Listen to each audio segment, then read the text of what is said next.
Today, we will talk about posterior myocardial infarction, MI, on ECG, a frequently overlooked but critical diagnosis.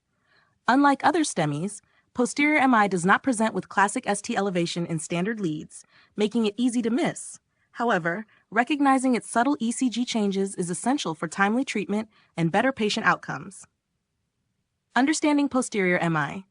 Posterior MI occurs in about 15 to 20% of STEMIs, often in combination with inferior or lateral infarctions.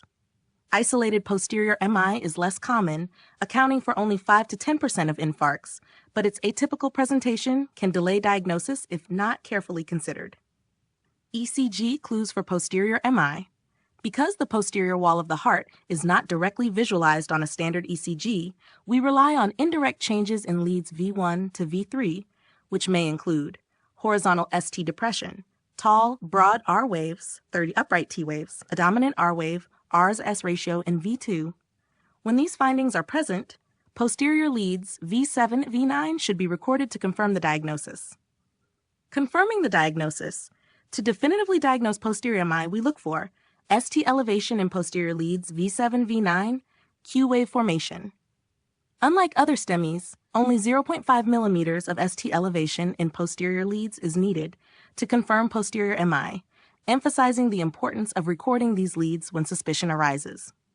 Proper posterior lead placement.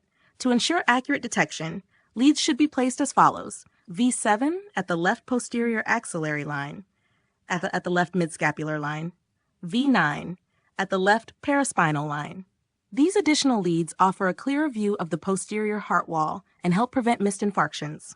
Example, large territory STEMI. A classic posterior MI will show marked ST elevation in V7, V9 with Q wave formation, confirming posterior wall involvement. When combined with inferior and lateral infarction, this represents a large territory STEMI, requiring urgent intervention. Conclusion. Identifying posterior MI on ECG requires a high level of suspicion and careful attention to subtle changes in anterior leads. Always consider posterior infarction when faced with unexplained ST depression in V1, V3. Placing posterior leads can make all the difference in saving a life.